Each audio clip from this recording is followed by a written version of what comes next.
Boa tarde, pessoal. Tudo bem? Bom dia e boa noite. Tudo vai depender do horário que vocês assistirem essa aula, como sempre.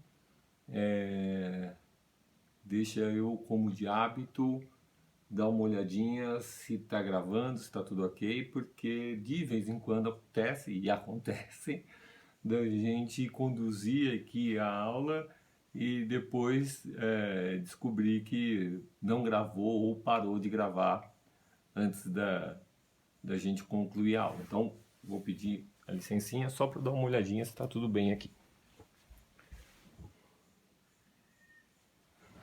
Muito bem. Aparentemente está tudo ok. Bom, pessoal, eu espero que todos estejam conseguindo aí cumprir as exigências do Ministério da Saúde, que até então vem em linha com a Organização Mundial de Saúde, e aí eu estou me referindo especificamente ao Ministério da Saúde e não o governo como um todo, ok? Então vamos continuar assim. É fundamental que nós continuemos a quarentena, porque é isso que até então a ciência, as pesquisas indicam como uma das melhores estratégias para solucionar o problema que nós estamos vivendo. Ou amenizar esse problema, que é o achatamento da curva, né? Então vamos continuar assim, apesar de todo o sofrimento. Né? Não é porque estamos sofrendo com essa permanência dentro de casa que nós temos que descumprir essa regra. Sejamos fortes, porque todo mundo vai usar do mesmo argumento. As pessoas estão usando o mesmo argumento, quer dizer que eu não aguento mais. Tá difícil para todo mundo, ou para a grande maioria das pessoas, é difícil ficar tanto tempo dentro de casa de forma obrigatória. Mas é preciso, não é porque está difícil que a gente vai descumprir as regras, e eu tenho visto muita gente descumprir as regras. Então, sejamos fortes, ok? Bom, o nosso brinde de sempre a todos os alunos, a toda a coordenação, a toda a equipe da Unib, aos professores que estão nessa luta para dar continuidade a esse processo de ensino para vocês. O meu brinde, os meus cumprimentos, ok? Muito bem, vamos à nossa aula. A aula de hoje será sobre fatores de risco para doenças cardiovasculares. É a nossa última aula antes de entrarmos nas técnicas ou na fisioterapia aplicada a diferentes situações. Então, provavelmente na nossa próxima aula nós vamos abordar a fisioterapia aplicada aos pacientes coronariopatas, e daí em diante toda a aula será uma aula sobre a fisioterapia aplicada a um cenário específico, ok? Mas é claro que tudo aquilo que nós vimos antes é fundamental para que a gente dê continuidade aos nossos atendimentos, para que a gente dê um atendimento de qualidade. Eu espero que vocês tenham entendido a aula de eletrocardiograma. Qualquer dúvida a gente vai tentando resolver das diferentes formas aí. Deixa eu colocar aqui meu agradecimento também à professora, coordenadora Cristine Brumini, que está fazendo a gentileza de inserir o material no AVA, uma vez que até então nós não conseguimos resolver. Quando eu digo nós, é o apoio da TI, da Universidade de Ibirapuera. Nós não conseguimos ainda resolver o problema do meu computador, que funciona para tudo, menos para entrar no AVA. Mas nós não desistimos, o pessoal do TI continua me apresentando tentativas de solução. Eu aplico essas tentativas, mas nós ainda não resolvemos, mas nós não desistimos. Tá ok? Então, a aula de hoje, fatores de... Meu muito obrigado, então, à professora Cristine, que está fazendo essa gentileza. Muito bem, aula de hoje, fatores de risco para doenças cardiovasculares.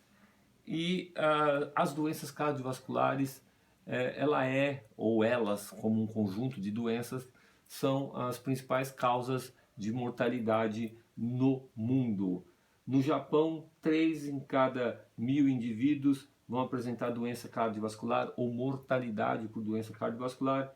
3 em cada 1.000 na Ásia também, 1 em cada 1.000 na Europa. 32% dos óbitos no Brasil são decorrentes das doenças cardiovasculares e 20% dos custos hospitalares são com indivíduos que apresentam uma doença cardiovascular. Esse momento que nós estamos vivendo, a gente também observa o impacto das doenças cardiovasculares, né? 90% dos óbitos decorrentes do Covid-19 são indivíduos que apresentam doença cardiovascular independente da idade. Então, sim, é uma doença que acomete principalmente os idosos, sim, mas os jovens ou os indivíduos de meia idade que vão a óbito pelo Covid-19 são indivíduos que apresentam como comorbidade principalmente as doenças cardiovasculares. E 13,5 milhões de dólares são gastos por ano nos Estados Unidos com doenças cardiovasculares e 700 mil óbitos por ano são decorrentes de doença cardiovascular. Então, 45,6% dos óbitos no planeta, ou seja, metade dos óbitos no planeta são decorrentes de doença cardiovascular, de todo um grupo de doenças denominado como doenças cardiovasculares, ok? Bom, a coisa só piora? Não obrigatoriamente. Se nós observarmos esse estudo realizado pelo Centro Nacional Americano de Estatística em Saúde, nós podemos observar que, seguindo a taxa de óbito até aproximadamente 1968, se nós fizéssemos uma projeção para o ano de 2010, nós teríamos uma relação, ou aproximadamente 1.543.000 óbitos decorrentes de doença cardiovascular. Só que a gente pode observar que, na verdade, o que aconteceu foi uma redução desse número de óbitos para cada 100 mil indivíduos. Mas como a população mundial aumenta, a quantidade de grupos de 100 mil indivíduos está aumentando, nós acabamos tendo em valores absolutos uma maior quantidade de mortalidade do que o que se observava em 1968, ok? Então a relação 1 para 100 diminuiu, mas como a quantidade total de indivíduos no planeta aumenta, então a quantidade total de mortes também está aumentando. E a gente pode observar também, aqui nesse mapa, no mapa aqui do Brasil, que em alguns locais essa mortalidade ela diminuiu, em outros aumentou. Em amarelinho a gente tem redução maior do que 20% e em cor-de-rosa redução de 10 a 20% e em cinza redução de até 10%. Então amarelo, cor-de-rosa e cinza a gente tem redução da mortalidade. E verde e azul nós temos aumento dessa mortalidade. Então a gente pode observar que, principalmente na região sudeste e sul do país, nós tivemos principalmente redução dessa mortalidade por doença cardiovascular. Enquanto que na região nordeste e norte nós tivemos principalmente aumento dessa mortalidade. Então, como as doenças cardiovasculares estão muito relacionadas aos hábitos do indivíduo, nós podemos observar, nós podemos até hipotetizar que uma melhor qualidade de vida, hábitos mais saudáveis, maior poder aquisitivo, tem feito com que na região sudeste e sul do país ocorresse uma redução dessa mortalidade, enquanto que em áreas mais carentes em diversos aspectos, sim, de assistência médica também, mas também de informação, de cultura ou de hábito cultural, tem levado a um aumento dessa mortalidade por doença cardiovascular. Okay? E é exatamente sobre educação em saúde, cultura e hábitos que nós vamos falar hoje, porque nós vamos falar sobre fatores de risco. Tá? Então, algumas características o que é um fator de risco. Então, diversos fatores podem contribuir para o desenvolvimento das doenças cardiovasculares. Esses fatores são denominados como fatores de risco, ou seja, fatores que aumentam o risco do indivíduo desenvolver uma determinada doença. E para que algo seja denominado como fator de risco, ele precisa ter força de associação. Então, há necessidade de que, estatisticamente, há necessidade de que aquele dado, quando submetido a uma análise matemática, ele mostre força matemática, força estatística de associação entre aquele fator, aquele hábito, aquela característica, com a presença ou não da doença. Consistência, ou seja, outros estudos ou no decorrer do tempo, um estudo feito hoje, outro estudo feito daqui 10 anos, todos eles estão mostrando que essa característica permanece, essa associação ela permanece. E relação temporal. Então agora não é um estudo hoje e outro daqui 10 anos. É o mesmo estudo acompanhando o indivíduo no decorrer de um período e observando que quanto mais tempo ele permanece com aquele fator de risco, por exemplo, tabagismo, a possibilidade de desenvolver uma doença cardiovascular aumenta cada vez mais. Então, um indivíduo que fumou um cigarro por um mês não tem a mesma probabilidade de desenvolver uma doença cardiovascular quando comparado com aquele que fumou um cigarro por 10 anos. Então, isso entra aqui em relação temporal, uma relação de tempo. Quanto maior o tempo de permanência daquele fator de risco, maior a probabilidade do indivíduo desenvolver a doença. E plausibilidade biológica ou evidência experimental. O que é isso? Precisa existir algum raciocínio fisiológico entre aquele fator de risco e a manifestação da doença. Não é porque, usando de um exemplo bem esdrúxulo, assim eu diria, não é porque o indivíduo tem um pé grande ou uma mão grande que obrigatoriamente ele tem a doença cardiovascular, mesmo que exista uma força de associação. Vamos dizer que matematicamente observaram uma coincidência de que pessoas que têm a mão muito grande têm alta incidência de doença cardiovascular. Mas não existe a menor plausibilidade biológica até então. Não tem nenhum estudo que explica fisiologicamente o porquê que uma pessoa que tem uma mão grande teria uma maior probabilidade de desenvolver uma doença cardiovascular. Então tem que ter uma explicação para esta associação entre as coisas. Ou experimentos que mostraram que a exposição àquele fator de risco pode levar à manifestação da doença. Então, só para exemplificar para vocês um modelo de evidência experimental que na época eu achei bem chocante, eu ainda acho, mas eu reconheço a necessidade, são estudos feitos em animais com o impacto, né, estudando aí o impacto do ato tabágico, do vício tabágico. E aí como é que você convence um ratinho a fumar um cigarro para que você possa estudar o impacto daquele cigarro nas alterações fisiológicas que podem ocorrer naquele animal? Então, o que eu observei, o que eu vi em laboratórios que fazem esse tipo de estudo, é que aquele Tupperware, naquele recipiente onde vive o ratinho, eles tampam aquilo com a tampa específica daquele pote. Vamos pensar no Tupperware, aquele de cozinha mesmo. Então tem a serragem, tem os ratinhos ali dentro, tem a entrada para comida, tem a entrada para beber, para água, mas aquilo é tampado, tem orifícios ali, eles colocam os cigarros acesos ali e existe uma bomba de sucção que faz uma pressão negativa puxando aquele ar para dentro do recipiente, mas aquele ar tem que passar pelo cigarro para entrar. Então é como se tivesse alguém tragando ali. Dentro daquele ambiente é cheio da fumaça do cigarro, obrigando o ratinho a respirar aquele ar. Aí depois de um período, né, cada estudo tem ali o seu período, eles vão estudar esse ratinho para ver o que aconteceu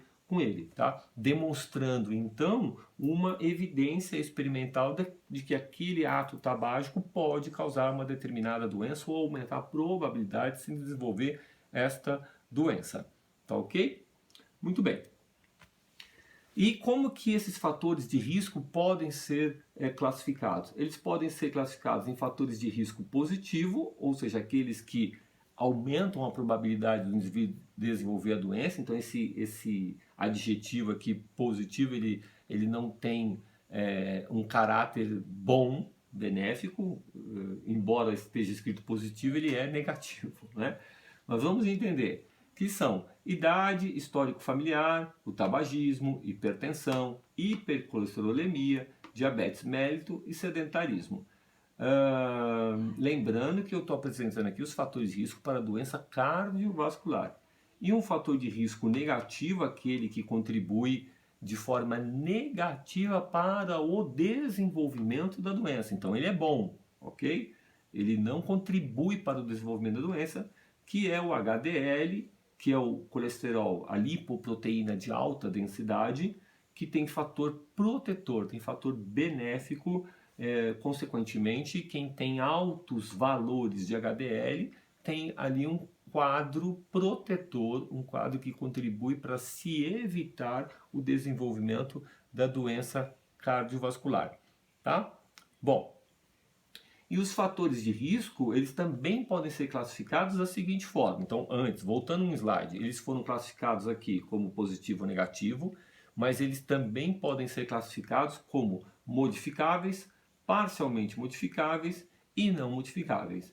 Então, como o próprio nome está dizendo, são os fatores de risco que você tem a opção de mudar. Que existe ali recursos ou estratégias para que você mude a presença daquele fator de risco em você, eliminando esse fator de risco ou amenizando esse fator de risco. Então, o tabagismo ele é modificável, porque você pode parar de fumar. Hipertensão é modificável, porque você pode tratar. A hipercolesterolemia, que são as altas concentrações de colesterol, você também pode mudar, mudando seus hábitos alimentares, fazendo tratamento medicamentoso.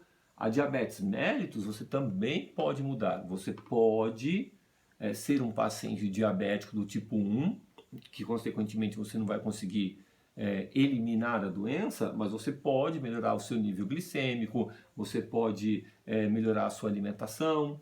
A obesidade você pode mudar, você pode deixar de ser obeso. Sedentarismo você pode mudar, você pode deixar de ser sedentário.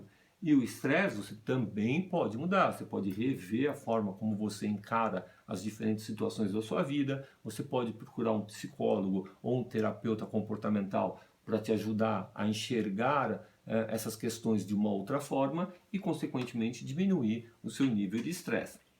Fator de risco parcialmente modificável é o HDL, ele é parcialmente modificável pela dificuldade de se alterar esse parâmetro e também porque ele sozinho não resolve totalmente as questões. Então você precisa associá-lo a algum outro fator de risco. Você precisaria melhorar o seu HDL, mas também, por exemplo, parar de fumar, tá?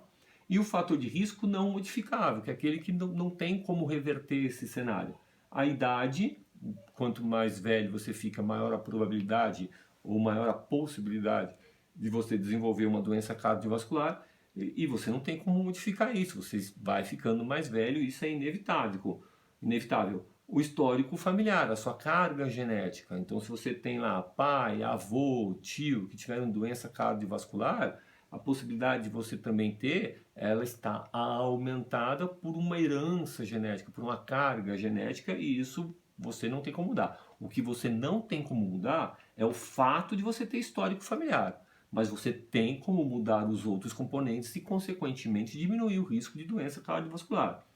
O sexo, homens apresentam maior prevalência de doença cardiovascular. A etnia, as diferentes raças, branca, amarela, negra, a raça negra tem maior probabilidade ou maior incidência de hipertensão. É típico da raça, assim como outras doenças têm maior prevalência em outras raças. Então a gente sabe, por exemplo, que a osteoporose ela é de alta prevalência no indivíduo de raça branca. Isso é uma característica vinculada ao perfil genético de cada raça, ok? Bom, então vamos discutir pontualmente cada um desses fatores de risco agora. Então, falando especificamente do tabagismo como um fator de risco para a doença cardiovascular. Então, 17,5% da população americana tem o hábito tabágico.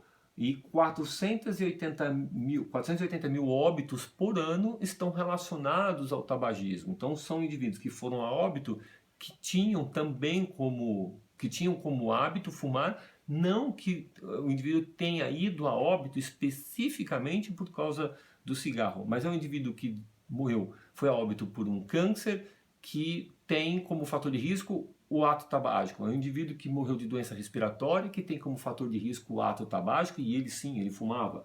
Um indivíduo que foi a óbito por doença cardiovascular e sim, ele fumava. Tá? Então, por exemplo, nesse número não entram indivíduos que morreram por uma neoplasia, que morreram por doença respiratória ou que morreram por doença cardíaca e que não fumavam. Aqui só entra nesse número indivíduos que fumavam. Na Europa, 16% da população tem hábito tabágico, 1 em cada 5 indivíduos nessa faixa etária de 30 a 44 anos foram a óbito por doença relacionada ao tabagismo. Isso aumenta ainda mais em indivíduos de 45 a 59 anos, ou seja, 1 para cada 3 indivíduos. 3% da população africana que foi a óbito tem relação com o tabagismo, um percentual mais baixo, é um país que fuma menos, né, comparado com Europa, Estados Unidos e Brasil.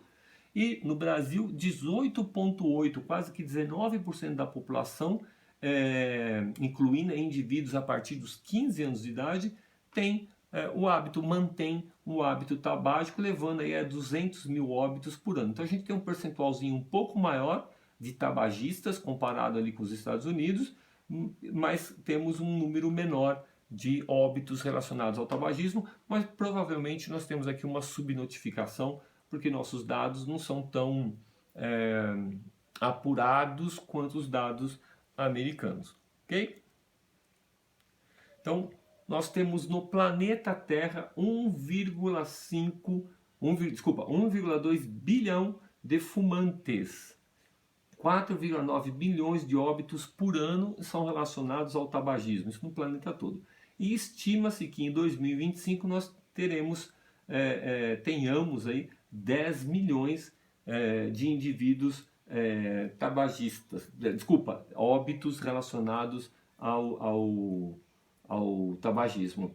É interessante a gente observar, né? Interessante e dramático a gente observar que o hábito tabágico, que é algo que deveria estar diminuindo conforme aumenta a divulgação de informações, conforme a gente alcança um maior número de indivíduos, é interessante observar que a projeção aponta para um aumento. É engraçado, né? A gente hoje num modelo, falando de Brasil, um modelo onde fumar não é mais visto como algo elegante, como algo diferenciado, como algo sofisticado, mesmo assim você vê ali um jovem fumando. Né? Parece que ele está indo, na minha opinião, ele está indo contra o fluxo, né? Ele está indo contra a maré, e é engraçado ouvir, engraçado que eu digo de irônico, né? De surpreendente observar isso daí. Bom, vamos lá.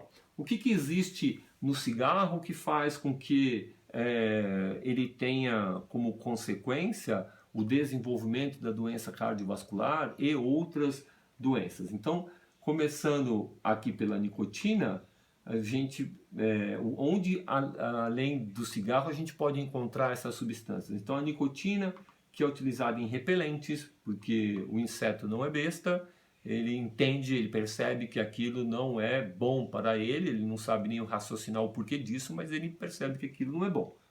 O cianeto, que era utilizado nas câmaras de gás na Segunda Guerra Mundial para matar as pessoas. O formaldeído, que é usado na preservação dos corpos, que é o formol. Alcatrão, usado na preservação do asfalto, é um componente do asfalto. O butano, que é o gás de cozinha. Amônia, usado nos produtos de limpeza. A amônia é neurotóxica, ela deprime o sistema nervoso central, ela leva ao desequilíbrio, incoordenação motor e coma. A acetona, usado como solvente de vários produtos, o esmalte de unha, né? Vocês passam acetona na unha para remover aquela unha, então um potente solvente.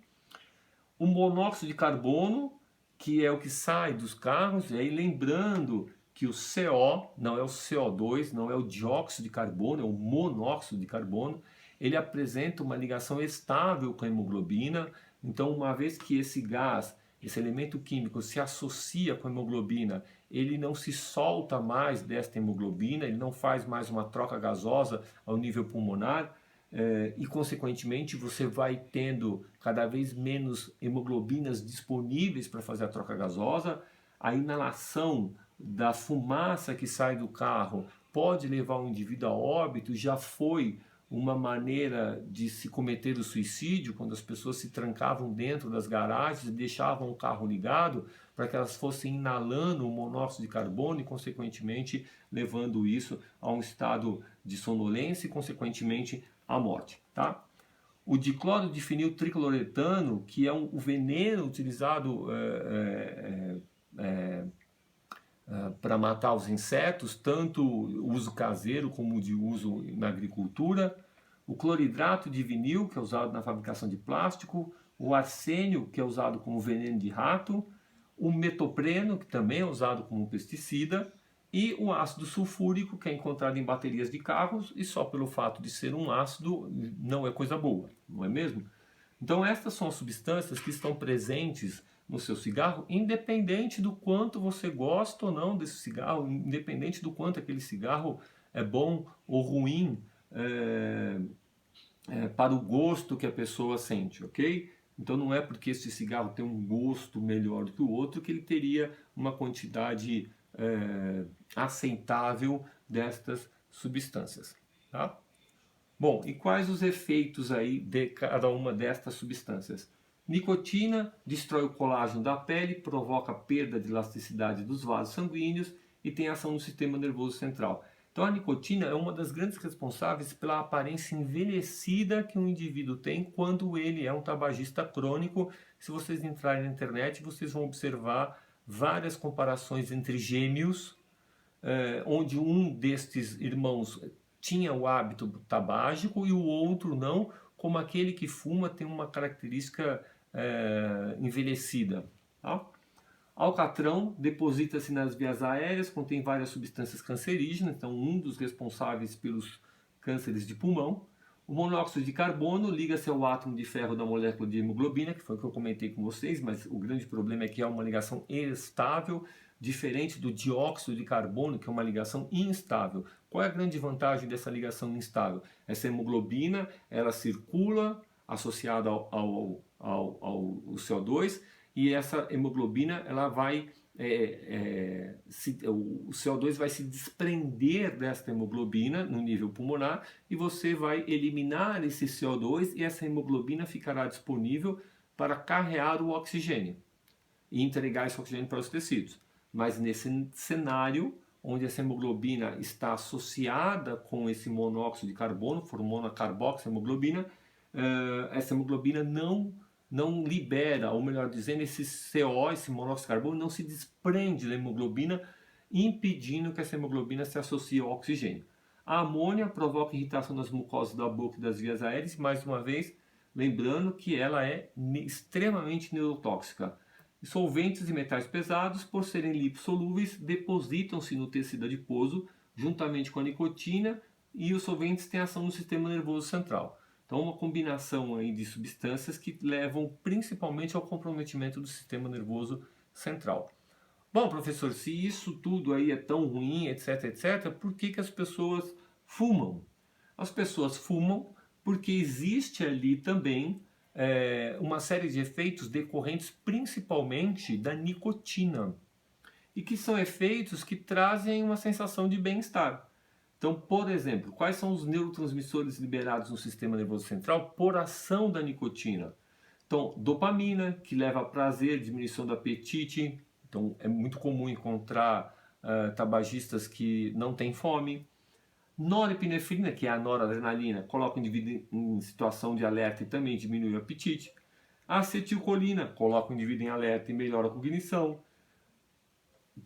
Vasopressina, melhora da memória. Serotonina modula o humor, diminui o apetite.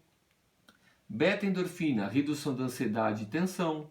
O glutamato, melhora da memória. E o neurotransmissor GABA, redução da ansiedade e da tensão. Então, esses efeitos que são decorrentes do aumento desses neurotransmissores, e esse aumento é decorrente da nicotina, é que fazem com que o indivíduo tenha o hábito de fumar ou que tenha ali o vício tabágico. Tá?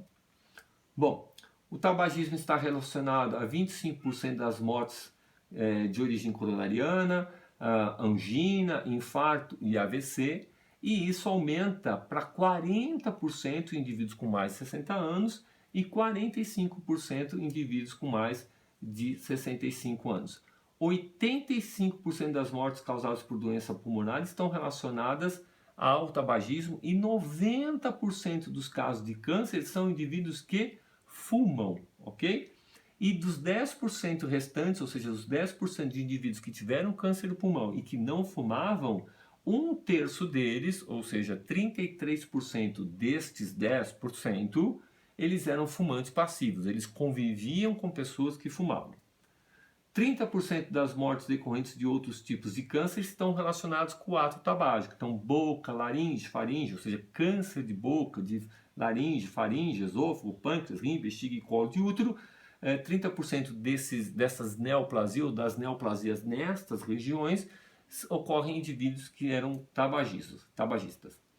Outros efeitos que são decorrentes do ato tabágico ou do vício tabágico são impotência sexual, complicações na gravidez, aneurismas arteriais, úlcera do aparelho digestivo e infecções respiratórias repetitivas.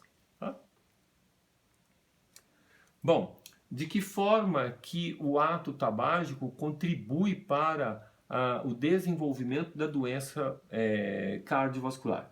Então, primeira coisa, o desequilíbrio da razão oferta-demanda de oxigênio. Então, lembrando que o tabagismo, além de ter todo esse comprometimento na quantidade de hemoglobinas disponíveis para transportar o oxigênio, o tabagismo também tem um efeito simpatomimético, mimético, de mímica, ou seja, imita a atividade simpática. Ao imitar essa atividade simpática, ocorre o aumento do duplo produto. O que era mesmo o aumento do duplo produto? Frequência cardíaca vezes pressão arterial sistólica. E o duplo produto é um indicativo do trabalho cardíaco. É o número de vezes que esse coração bate, multiplicando a força que ele tem que fazer, que é a pós-carga, a força que ele tem que fazer para vencer a resistência dos vasos, para empurrar o sangue pelos vasos, o que vai resultar na pressão arterial. Então, quanto maior a pressão arterial, mais força esse coração tem que fazer para empurrar esse sangue. Consequentemente, isso é um indicativo do trabalho, do quanto que esse coração está tendo que trabalhar, ok? Bom, então eu tenho um cenário onde o coração trabalha muito, mas recebe pouco oxigênio. Então é um coração, é um músculo cardíaco que pode sofrer algum grau de isquemia cardíaca. E isso vai contribuir para que ele tenha angina, para que ele tenha um infarto, para que ele tenha, no mínimo ali, a isquemia, tá? As substâncias presentes no coração também aumentam as arritmias atriais e ventriculares e as arritmias, mesmo que benignas, como por exemplo uma extrasístole ventricular, ela é um fator de risco para uma fibrilação. Então, se eu aumento a quantidade de extrasístoles decorrentes do ato tabágico, eu estou aumentando a chance de eu entrar em fibrilação ventricular e ir a óbito.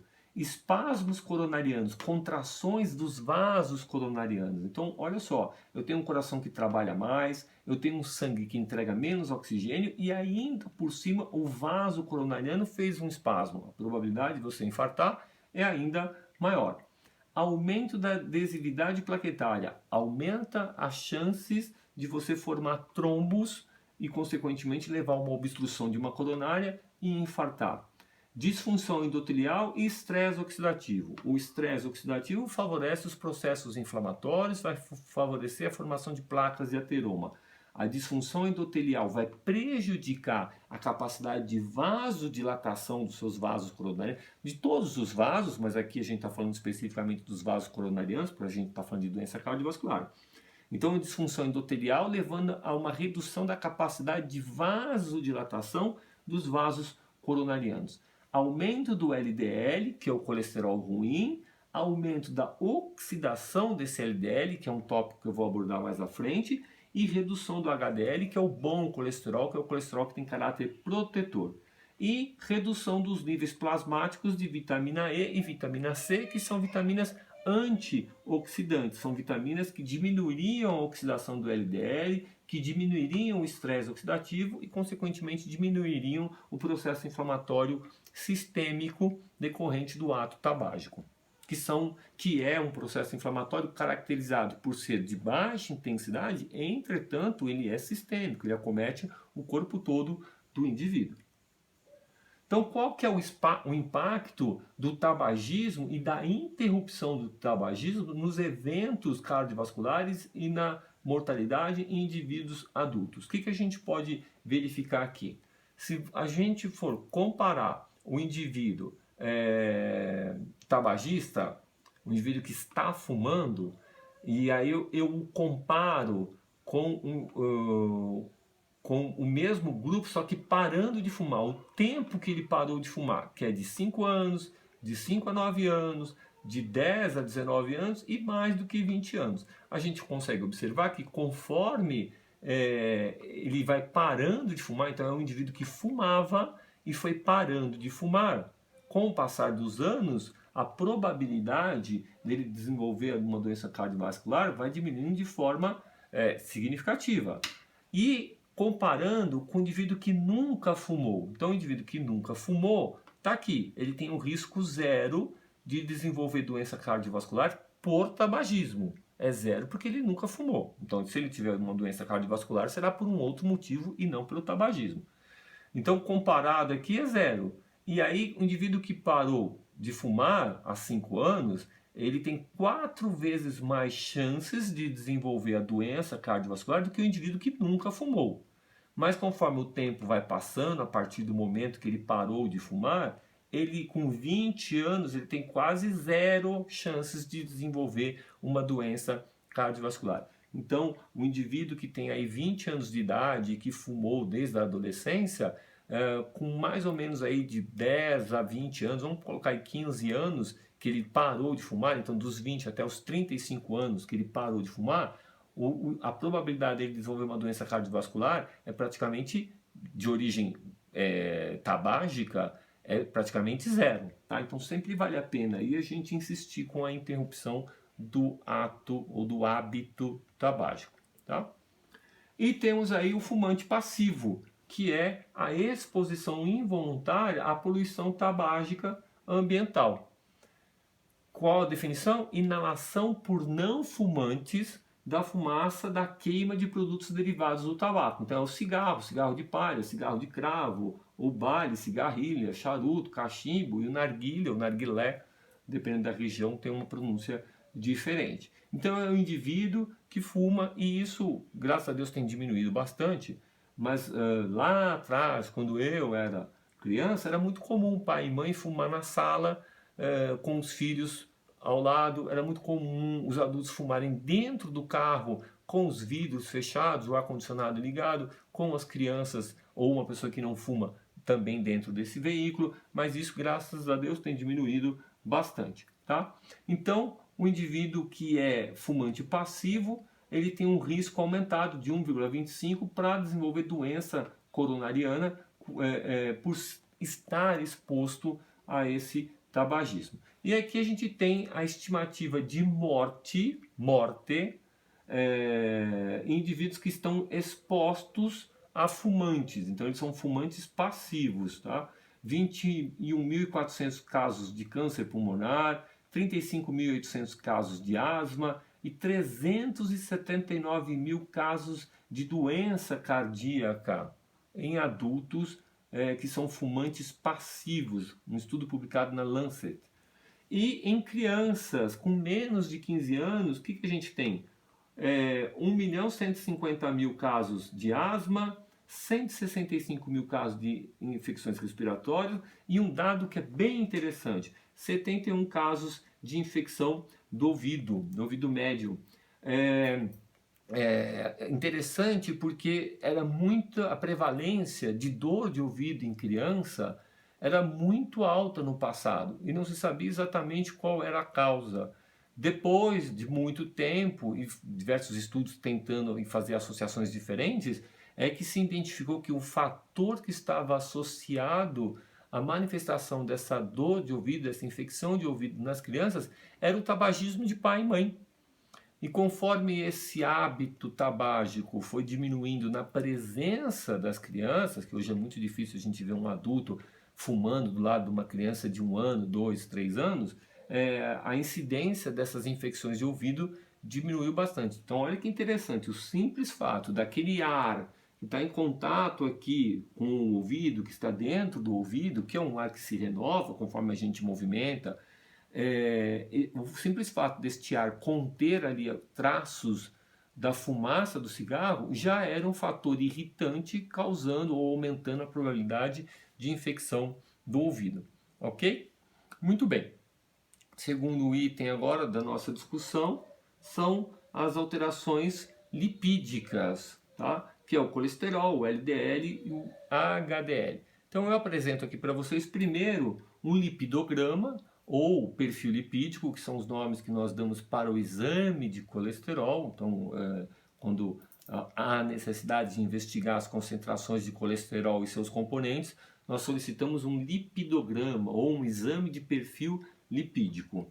É um exame que avalia colesterol total, VLDL, LDL, o HDL e o triglicérides, ou seja, a lipoproteína de muito baixa densidade, a lipoproteína de baixa densidade e a lipoproteína de alta densidade. O ideal é um jejum de 9 horas, mas hoje nós já temos vários laboratórios que fazem esse exame mesmo na ausência aí de um jejum ou não exigem um jejum tão prolongado. Então, os valores ideais estão aqui. Esse slide é um slide que eu já apresentei para vocês quando nós falamos sobre doenças cardiovasculares. Então, o colesterol, o valor desejável é abaixo de 200, o LDL desejável é abaixo de 130, o HDL, que é o bom colesterol, se ele é bom, quanto mais melhor, então o desejável é acima de 60, e o triglicérides, que o desejável é abaixo de 200, ok? Bom, a prevalência de alterações de concentração de colesterol também é bastante alta. 54% da população americana, mais da metade da população americana tem alterações de colesterol. 31 milhões de americanos têm um colesterol acima de 240. 54% da população europeia também tem óbito associado a altos níveis de colesterol. 29% na Ásia. O asiático ele tem uma alimentação sob o aspecto de concentração de colesterol, tem uma alimentação mais saudável, ou seja, uma alimentação com menores valores de colesterol. Na África, 22,6%, e no Brasil, o Brasil infelizmente em muitos aspectos ruins, ele segue o padrão americano, então 48,8% dos óbitos no Brasil apresentam alguma relação com altos níveis de colesterol, ok? Muito bem. E aí, o que a gente consegue observar? Por meio de diferentes estudos, que o aumento do colesterol aumenta exponencialmente o risco de desenvolvimento da doença cardíaca e, consequentemente, da mortalidade.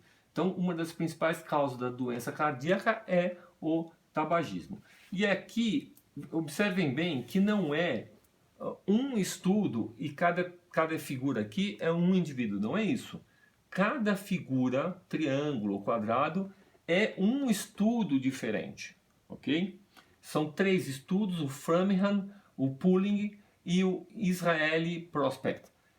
Todos eles estudaram qual é o impacto das concentrações de colesterol no risco de doença cardiovascular. E o que a gente observa é que de 150 até mais ou menos 200 de concentração de colesterol no sangue, o risco continua basicamente o mesmo. Entretanto, a partir de 200, a gente começa a observar um aumento na probabilidade, ou seja, no risco do indivíduo desenvolver doença cardiovascular. E olhem como o aumento é impactante, por isso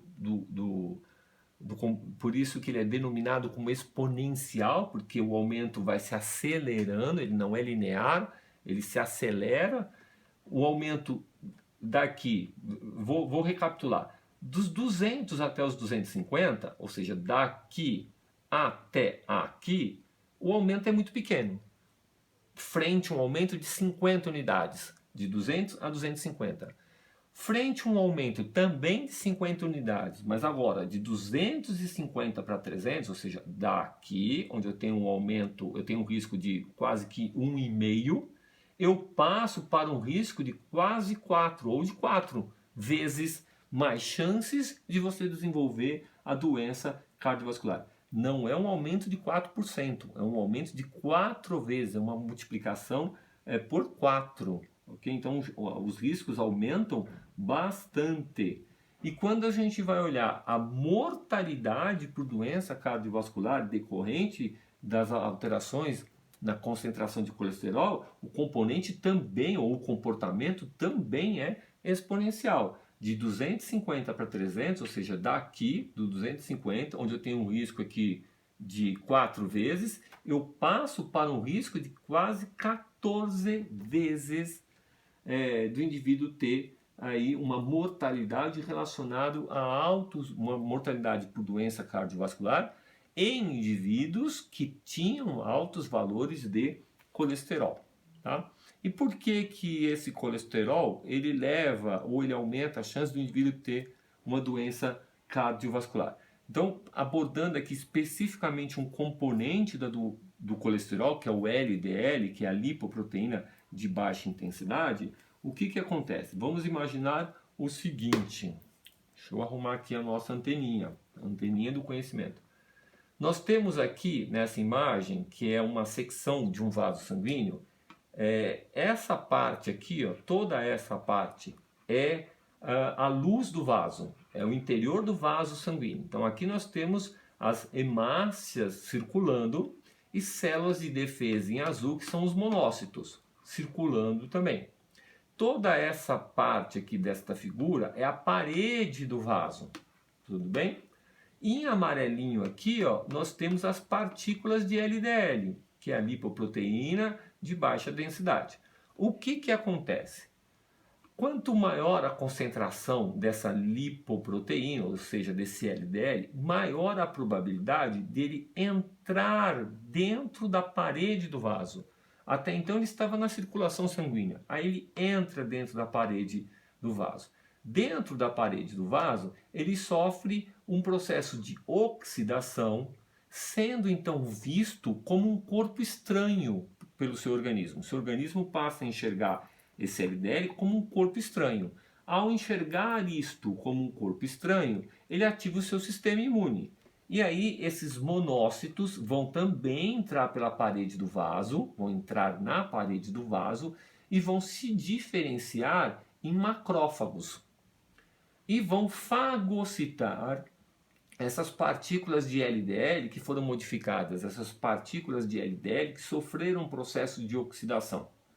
E eu tenho então, no final das contas, macrófagos repletos de LDL e atraindo cada vez mais macrófagos, levando a um quadro inflamatório, uma ativação inflamatória, e é essa ativação inflamatória que que forma a placa de ateroma, isto é a placa de ateroma. Então esta placa de ateroma, que erroneamente a gente chama de placa de gordura, o componente de gordura que nós temos aqui é o LDL. Mas o que nós temos a mais aqui? Nós temos os macrófagos fagocitados, nós temos plaquetas, nós temos acúmulo de cálcio, nós temos acúmulo de fibrina, tudo isso decorrente de um processo inflamatório, formando então essa placa de ateroma que vai diminuindo, que vai estreitando a luz do vaso. Então, esse mesmo fenômeno aqui explicado está presente aqui. Então, primeiro entra o LDL na parede do vaso, ele sofre um processo de oxidação, atrai as células de defesa, que são os monócitos. Estes sofrem um processo de diferenciação e se transformam em macrófagos e começam a fagocitar essas partículas de LDL, isso desencadeia uma resposta inflamatória que vai levar ao acúmulo ali de produtos inflamatórios como fibrina, trombos, cálcio, o próprio LDL oxidado, mais células de defesa, levando a um estreitamento da luz do vaso. Que pode se complicar, como nós vimos já na aula de fisiopatologia, que pode se complicar quando esta placa de ateroma se rompe e libera fatores de coagulação, levando à formação de um coágulo exatamente nesse ponto, resultando na obstrução do vaso sanguíneo e levando à isquemia tecidual. Okay? Então o resultado é esse aqui. A insuficiência coronariana, vasos coronarianos que são incapazes, são insuficientes de fornecer o volume de sangue adequado para as necessidades dos diferentes tecidos. Nesse caso aqui a gente está falando do tecido miocárdico, do músculo cardíaco. Então uma oclusão parcial que vai levar a um desequilíbrio entre a oferta de oxigênio para o músculo cardíaco e o consumo de oxigênio pelo músculo cardíaco, por isso de MVO2, o consumo de oxigênio do miocárdio. Isso vai levar a uma isquemia transitória, que pode ser reversível, levando ao quadro de angina. Isso pode levar a uma isquemia permanente e irreversível, levando a uma morte do tecido. Ela também pode ser permanente, ela pode ser parcialmente permanente, podendo ser revertida por meio de intervenções médicas, como anticoagulantes, antiplaquetários, ou uma reversão mecânica por meio de um cateterismo, mas mesmo assim a probabilidade do indivíduo ter um infarto é muito grande, né? Tomara que ele tenha tido apenas angina, recapitulando que angina é apenas o quadro de dor de origem miocárdica, de origem isquêmica no miocárdio. De novo, aquele mesmo mecanismo de formação da placa de ateroma. Então vamos recapitular? Agora eu tenho aqui um vaso no seu sentido longitudinal, então o sangue está correndo por aqui. Essas são as células endoteliais, que é o revestimento interno do vaso, e essa aqui é a parede do vaso, ok? Então nós temos a entrada do LDL, aqui a entrada do LDL, esse LDL sofre uma oxidação, tornando esse LDL agora uma partícula denominada como LDL oxidado. Esse LDL oxidado, ele é visto como um corpo estranho, logo ele ativa o seu sistema imune, e as células, monócitos presentes já na parede do vaso, ou os monócitos que estão circulando, são atraídos para essa região, eles são diferenciados, eles se transformam em macrófagos e vão fagocitar esse LDL oxidado, formando aqui, se acumulando aqui e formando a placa de ateroma. Aonde entra o HDL, que é o bom colesterol? A grande vantagem do HDL é que, além de transportar o colesterol do sangue para o fígado, para que ele seja metabolizado lá no fígado, então o HDL está removendo esse colesterol, está limpando esse sangue, entre aspas, né? Ele também inibe a oxidação do LDL em LDL oxidado. Lembrando que é o LDL oxidado que atrai as células de defesa. Então ele inibe essa transformação, ele evita que o LDL seja oxidado e também contribui para o efluxo, ele contribui para que esse LDL volte para a circulação e seja transportado para o fígado. Tá? Por isso da importância e do impacto do HDL na redução do risco de desenvolvimento de doença cardiovascular. Ok? Muito bem. E qual é a relação matemática aí entre o HDL, que é o bom colesterol, o LDL, que é o colesterol ruim, e o risco de doença cardiovascular? Então temos aqui os valores de LDL, aqui nós temos os valores de HDL, é um estudo publicado com base nos dados coletados na cidade de Framingham. Eu já expliquei para vocês toda a história dessa cidade e de que forma que essa cidade vem sendo acompanhada e contribuindo aí para a elaboração de inúmeros estudos. Então lembrando que o LDL é o colesterol ruim, quanto maior o valor, pior, ou maior o risco de desenvolvimento de doença cardiovascular.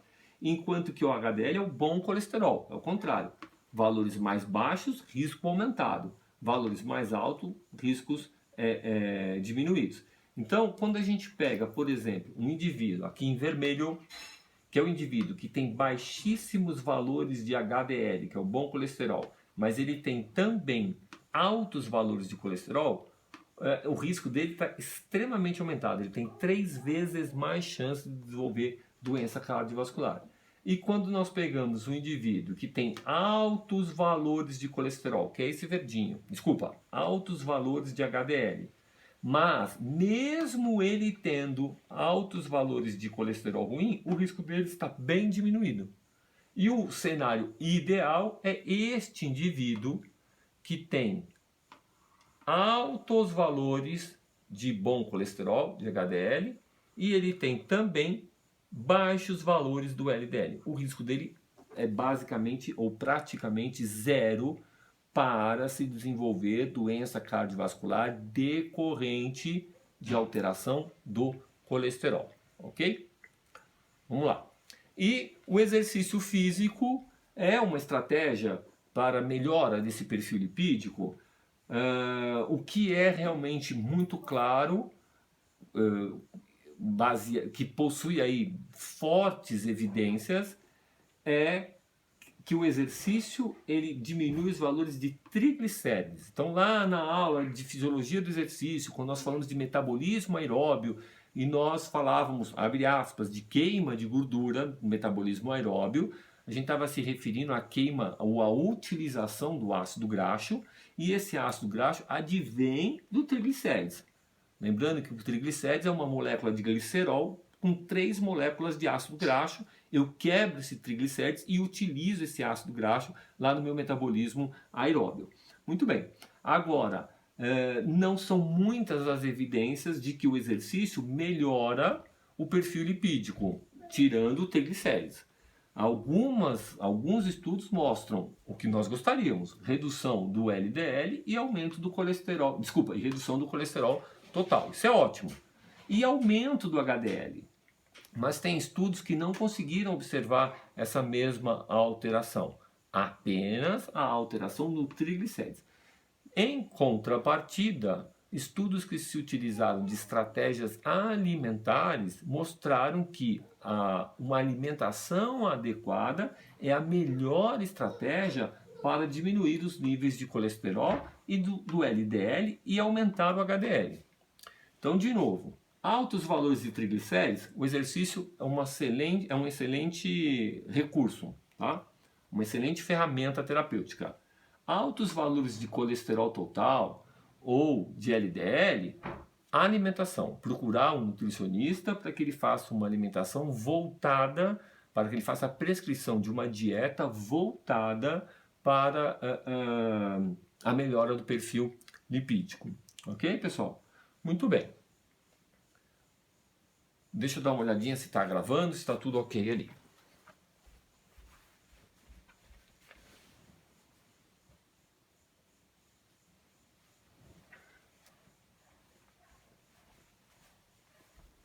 Está gravando, está tudo indo muito bem.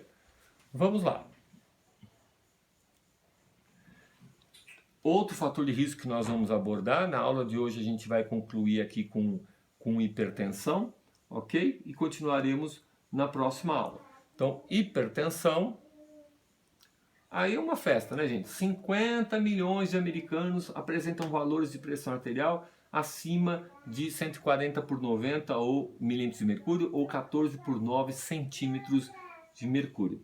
30 milhões de brasileiros também apresentam altos valores de pressão arterial. A hipertensão é responsável por 55 mil internações ano e 45% dos óbitos no planeta estão relacionados com a hipertensão. Então, metade das pessoas que morrem no planeta morreram de alguma doença que está relacionada com a hipertensão. E aí nós temos aqui a 7ª diretriz brasileira de hipertensão, apresentando aqui os valores e a sua nomenclatura relacionada à hipertensão. Então nós consideramos como uma pressão ótima valores abaixo de 120 por 80, contanto que esse indivíduo não tenha sintomas de hipotensão. Normal, abaixo de 130 e abaixo de 85, o limítrofe de 130 a 139, de sistólico, 85 a 89, então seria abaixo de 14 por 90, ou 140 por 90, e depois os diferentes estágios, aí sim, do indivíduo já diagnosticado como hipertensão, porque ele possui valores a partir de 140 por 90. E é importante destacar que a prevalência de hipertensão aumenta em função da idade. Então nós temos aqui em verde claro as mulheres, verde escuro os homens e a faixa etária. E a gente observa que a partir dos 50 anos começa a aumentar a prevalência de indivíduos hipertensos na população. Isso ocorre por muitos motivos, mas também ocorre por um mecanismo fisiológico, não é patológico, ele é fisiológico, porque ele faz parte do processo de envelhecimento, que é a arteriosclerose, algo que nós já discutimos também em uma outra aula, que são as diferenças entre aterosclerose e arteriosclerose. Então, a hipertrofia da musculatura lisa do vaso sanguíneo e, consequentemente, o enrijecimento desse vaso é denominado como arteriosclerose. Pode ocorrer decorrente da presença de uma doença, pode ser um fator causador da hipertensão, mas lembrar que esse processo de enrijecimento acompanha o envelhecimento, então faz parte da fisiologia do envelhecimento. Mas não é porque faz parte da fisiologia do envelhecimento que nós vamos aceitar isso e falar tudo bem. Principalmente se nós temos mecanismos para reverter ou para amenizar esse processo, que é destacando aí o exercício físico de caráter aeróbio. Então nós temos aqui um vaso normal, este vaso arteriosclerótico, ou seja, um vaso que sofreu uma hipertrofia da musculatura lisa do vaso, e a aterosclerose, que é a presença da placa de ateroma, levando a uma redução da luz do vaso. E este agora é uma condição patológica independente da faixa etária. Tudo bem? Então, o que essa hipertensão faz? A hipertensão também aumenta o trabalho cardíaco, também aumenta o duplo produto. Se aumenta o duplo produto, aumenta a necessidade de oxigênio por esse músculo cardíaco. Agora, se esses vasos coronarianos, voltando no slide, eles se encontram enrijecidos com a luz diminuída, ou eles apresentam placas de ateroma também com a luz diminuída, a entrega de oxigênio será menor. Então a hipertensão contribui para uma menor oferta de oxigênio para o músculo cardíaco e um maior consumo porque aumenta o trabalho cardíaco. Isso vai promover um desequilíbrio na relação oferta-consumo de oxigênio pelo miocárdio. Além de contribuir para a hipertensão, tá? Além de contribuir para uma insuficiência renal, por lesão dos néfrons devido à alta pressão, contribuir para a hipertrofia cardíaca devido a essa sobrecarga de trabalho que vai levando ao aumento da massa muscular e disfunção dessa massa muscular cardíaca, contribui para o acidente vascular cerebral, tanto hemorrágico quanto isquêmico, mas o fator mais importante dentro do tema dessa aula é exatamente esse desequilíbrio na oferta e demanda de oxigênio. O tratamento, nesse caso, é dieta adequada, tanto para melhora do perfil lipídico, como já discutimos, mas também principalmente para pacientes que têm hipertensão sódio dependente, que é o indivíduo que tem aumento dos valores de pressão arterial decorrentes de uma ingesta rica em sal, rica em sódio, porque o sódio retém água, aumenta a volemia, consequentemente aumenta a pressão arterial. Exercício físico aeróbio, porque comprovadamente o exercício físico aeróbio reduz a pressão arterial em indivíduos hipertensos. O tratamento medicamentoso, a restrição de sódio e a restrição de álcool, porque o álcool também contribui para o aumento da pressão arterial. Ok, pessoal?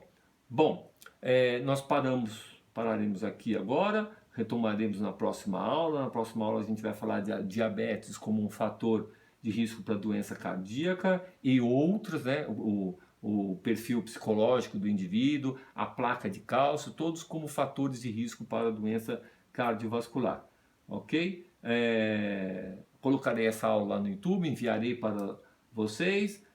Vou solicitar à professora Cris que faça a inclusão dessa aula lá no AVA. Então acho que vocês já podem tentar acompanhar as aulas entrando ali pelo AVA. Acho que é importante que vocês entrem ali, deem uma olhada, e eu vou confirmar com a professora a necessidade de a gente manter as discussões no WhatsApp, mas caso isso seja necessário, eu já vou informar pelo próprio WhatsApp, tá bom? Pessoal, um beijo a todos, continuem aí na quarentena, façam as coisas direitinho para que esse momento passe o mais rápido possível e, mais uma vez, um brinde a todos vocês.